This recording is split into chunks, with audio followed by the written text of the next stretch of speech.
Assalamualaikum warahmatullahi wabarakatuh. Hai semuanya, ketemu lagi di channel Emak Rumahan. Bagaimana kabarnya teman-teman semua hari ini? Semoga selalu sehat dan bahagia dimanapun kalian berada ya. Dan sebelum aku memulai video kali ini, aku mau mengucapkan terima kasih banyak untuk teman-teman semua yang sudah klik video ini. Oke teman-teman, hari ini aku mau share kegiatan aku di rumah, tidak lain dan tidak bukan, apalagi kalau bukan bersih-bersih rumah dan juga beberes di rumah. Video kali ini aku nggak sendirian di rumah. Sebenarnya ini bukan hari libur, tapi anak-anakku sudah mulai belajar di rumah atau bisa dibilang libur ya. Sebenarnya mereka belum terima rapot, tapi memang kebijakan dari sekolah mereka masing-masing itu anak-anak sudah dihimbau untuk belajar di rumah. Mungkin Bapak Ibu guru di sekolah juga perlu waktu untuk mengerjakan nilai mereka ya, karena memang anak-anak belum terima rapot. Jadi supaya Bapak dan Ibu guru lebih fokus mengerjakan nilai mereka, makanya anak-anak dihimbau untuk belajar di rumah. Ya, kalau belajar di rumah seperti ini, sebenarnya itu nggak seberapa belajarnya teman-teman, karena pada kenyataannya mereka itu lebih banyak main daripada belajarnya. Tetap aja beda daripada dibandingkan dengan belajar di sekolahan. Tapi ya gimana lagi ya, memang itu sudah aturannya, ya sudah dinikmati aja. Karena apapun aturannya, semua pasti ada sisi positif dan negatifnya masing-masing ya. Ya dinikmati aja lah. Apalagi kalau anak-anak libur seperti ini, yang pasti emaknya juga jadi lebih santai untuk memasak dan juga beberesnya. Contohnya aja hari ini, sebenarnya tadi pagi aku udah masak, sudah siapin makanan untuk semuanya, sudah sarapan, dan aku juga sudah beberes di area dapur. Aku sudah cuci piring, lap-lap, dan sebagainya lah ya teman-teman. Nah, tapi berhubung anak-anak itu masih tetap berkegiatan, bermain-main di dalam rumah, jadi akhirnya aku baru mau beresin kamar-kamar dan juga ruangan yang lainnya.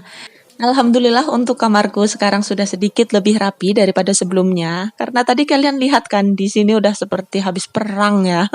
Sampai ke sarung bantal lepas-lepas seperti ini, teman-teman. Terus udah gitu tadi spray juga sampai pada ngebuka gitu. Ya karena memang di kamar ini kita biasa tidur berempat. Memang anak-anak sudah punya kamar masing-masing, tapi kadang-kadang ada kalanya kakak juga takut di kamarnya, terus akhirnya ikutan tidur di sini. Terus kalau untuk anak lanang, memang dia masih jarang banget menempati kamar dia sendiri. Jadi dia lebih sering tidur di sini. Nginep katanya. Tapi nggak tahu itu nginepnya sampai kapan. Tiap hari, hampir setiap hari dia nginep. Kalaupun dia tidur di kamarnya sendiri, itu paling-paling hanya sampai jam 11, jam 12. Tahu-tahu dia udah nyusul pindah ke sini. Gitu teman-teman. Jadi benar-benar kamar ini sudah mirip banget seperti markas. Tapi bagaimana ya teman-teman? Namanya anak-anak itu kan perkembangannya cepat sekali. Jadi kalau untuk aku sendiri ya sudah dinikmati aja gitu. Selagi mereka masih mau keruntelan sama kita, karena pertumbuhan anak-anak itu kan cepat banget ya. Nanti sewaktu mereka sudah tumbuh semakin besar, tumbuh semakin dewasa, yang pasti mereka jadi lebih berani lagi untuk tidur sendiri, sudah sudah sibuk dengan kegiatan mereka masing-masing. Mungkin yang ada kita para orang tua lah yang akan merasa kesepian kembali di rumah ataupun kemana-mana hanya bersama pasangan kita, karena memang anak-anak semakin tumbuh dewasa akan semakin sibuk dengan kegiatan mereka sendiri. Karena memang hidup itu kan punya ujian dan juga cobaannya masing-masing ya.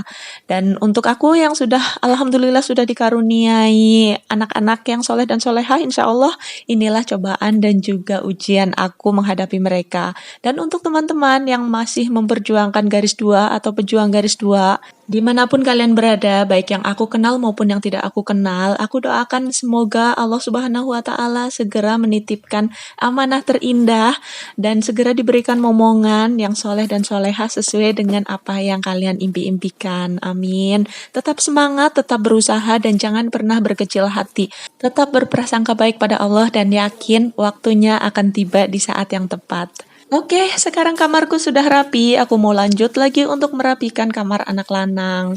Dan di sana itu nggak kalah berantakannya dari kamarku. Apalagi ada cucian yang bertumpuk. Bukan cucian teman-teman, maaf. Ada setrikaan. Jadi itu sudah bersih, sudah tinggal nyetrika aja. Tapi belum aku kerjain, jadi masih bertumpuk. Teman-teman bisa lihat di sini ya. Anak-anak di rumah, apapun dijadikan mainan. Sampai koper aja dia minta diturunin untuk dia jadikan mainan. Daripada dia main handphone terus-terusan, lebih baik ya sudah, mau koper, mau apa, yang penting itu tidak berbahaya, silahkan dan boleh dijadikan mainan. Dan yang penting nanti setelah selesai mainan juga, dia harus belajar untuk merapikan mainannya sendiri, yang terjangkau aja sama dia. Kalau memang yang tidak memungkinkan untuk dia simpan sendiri, nanti bakalan aku bantu seperti itu teman-teman. Oke lanjut, ini aku lagi merapikan kasurnya anak lanang. Di sini ada segala macam juga teman-teman. Ada dari sarung, sajadah, bantal, pokoknya serba ada ya. Nah kalau untuk kamar anak gadis itu sudah dirapikan sendiri dan memang dia nggak mengizinkan untuk aku bikin video di dalam kamarnya dia walaupun hanya sebentar. Jadi ya sudah, untuk di video kali ini teman-teman gak akan melihat kamar anak gadis ya. Setelah aku merapikan kamar anak lanang ini, aku mau lanjut lagi untuk merapikan area depan TV. Karena anak-anak masih sambil nonton dan juga mainan, jadi aku rapiinnya juga sekenanya aja ya. Jadi cuman aku, apa sih namanya, yang penting gak berantakan gitu aja. Takutnya kayak ada gelas-gelas berantakan, takutnya kan nanti kesenggol bisa bikin tumpah atau pecah gitu. Kalau liburan seperti ini sebenarnya kan dalam rangka belajar di rumah ya. Jadi anak-anak yang lain karena berbeda-beda sekolahan itu masih banyak yang masih masuk sekolah. Jadi akhirnya anakku tuh nggak ada teman mainnya, dan mau nggak mau akhirnya mereka kan hanya main di dalam rumah gitu aja. Paling mentok itu main di teras, main sama kucing. Dan kalau udah bosen akhirnya ya masuk lagi main di dalam rumah. Kalau nggak dibolehin main handphone ya akhirnya ngeberantakin apa yang ada. Ya gimana lagi ya teman-teman, apalagi rumahku ini kan bukan rumah yang gede ya, rumahku hanya rumah mungil. Lebarnya pun gak seberapa, tapi memang aku sempetin untuk dijadikan 3 kamar supaya masing-masing punya kamar sendiri-sendiri seperti itu teman-teman. Dan walaupun rumah ini kecil, sangat sederhana sekali, bahkan untuk isiannya pun aku masih belum punya apa-apa, tapi aku sudah sangat bersyukur sekali sudah ada dan sudah sampai di fase ini. Karena jujur saja untuk sampai di titik ini itu semuanya sangat tidak mudah, apalagi untuk aku yang orang kecil, orang biasa aja. Untuk sekedar mendirikan bangunan mungil di perantauan seperti ini, kami harus melewati berbagai macam proses yang pastinya panjang, banyak liku-liku dan juga jungkir baliknya. Harus gali lubang tutup lubang sana sini, sudah ditipu sana ditipu sini. Tapi alhamdulillah semua bisa terlewati, tidak lain dan tidak bukan berkat bantuan dari keluarga besar kami juga, dari keluarga besar aku maupun keluarga besar suami, berkat bantuan dan juga doa dari kedua orang tua kami, Masya Allah, akhirnya kami bisa mendirikan rumah sederhana ini. Semoga rumah ini bisa membawa berkah untuk kami sekeluarga dan juga menjadi jalan untuk kami mencapai keluarga yang sakinah, mawadah, warohmah. Amin ya robbal alamin. Doain ya teman-teman. Aku tuh mau share beres-beres tapi malah jadinya curhat teman-teman. Tapi gimana ya, kalau ingat perjuangan mendirikan rumah ini itu bener-bener bikin hati gimana ya. Antara terharu, sedih, terenyuh, gimana campur-campur gitulah gado-gado teman-teman. Apalagi pada waktu pembangunannya itu aku harus bolak-balik setiap hari dari kontrakanku ke sini yang jaraknya lumayan jauh. Itu kalau ditempuh pakai motor bisa 30 sampai 45 menit dan aku harus ngurusin anak gadisku yang waktu itu masih kelas 3, kelas 4 SD. Jadi aku harus bisa mengatur waktu bagaimana caranya saat anakku pulang aku sudah bisa jemput. Dan pada waktu itu juga kemana-mana aku harus bawa anak lanangku yang waktu itu masih kecil dan masih alerginya itu parah banget. Jadi dia kena debu sedikit, kena apa namanya salah makan, salah minum sedikit, dia bisa langsung sakit. Dan aku harus setiap hari bolak-balik dari kontrakan ke rumah ini yang jaraknya itu nggak deket teman-teman. Jadi kalau naik motor aja bisa 30 menit sampai 45 menit baru sampai ke sini. Sebenarnya aku nggak berniat ke sini setiap hari karena aku sudah percayakan ke Pak Tukang dan aku sudah bilang untuk belanja sesuatu lebih baik belanja sekalian aja gitu. Tapi entah bagaimana ceritanya, jadi setiap hari selalu aja ada yang harus dibeli dan ada yang harus diurus sama aku. Jadi ya sudah mau gimana lagi, akhirnya aku harus mondar-mandir setiap hari dengan membawa anak yang super duper alergian pada waktu itu. Jadi sampai berdirinya rumah ini aku benar-benar sangat bersyukur sekali karena akhirnya impian kami untuk memiliki hunian tanpa harus ngontrak itu tercapai, terwujud walaupun dengan jungkir balik dan berbagai macam kisahnya. Salah satunya tadi yang aku ceritain teman-teman.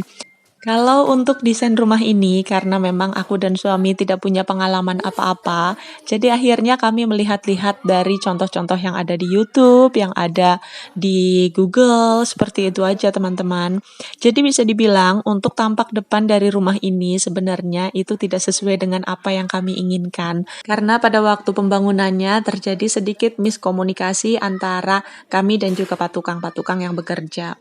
Tapi namanya sudah jadi, sudah berdiri, mau bagaimana lagi ya? Mudah-mudahan aja ke depannya punya rezeki lebih supaya bisa memperbaiki apa yang salah dan juga menambah apa yang kurang.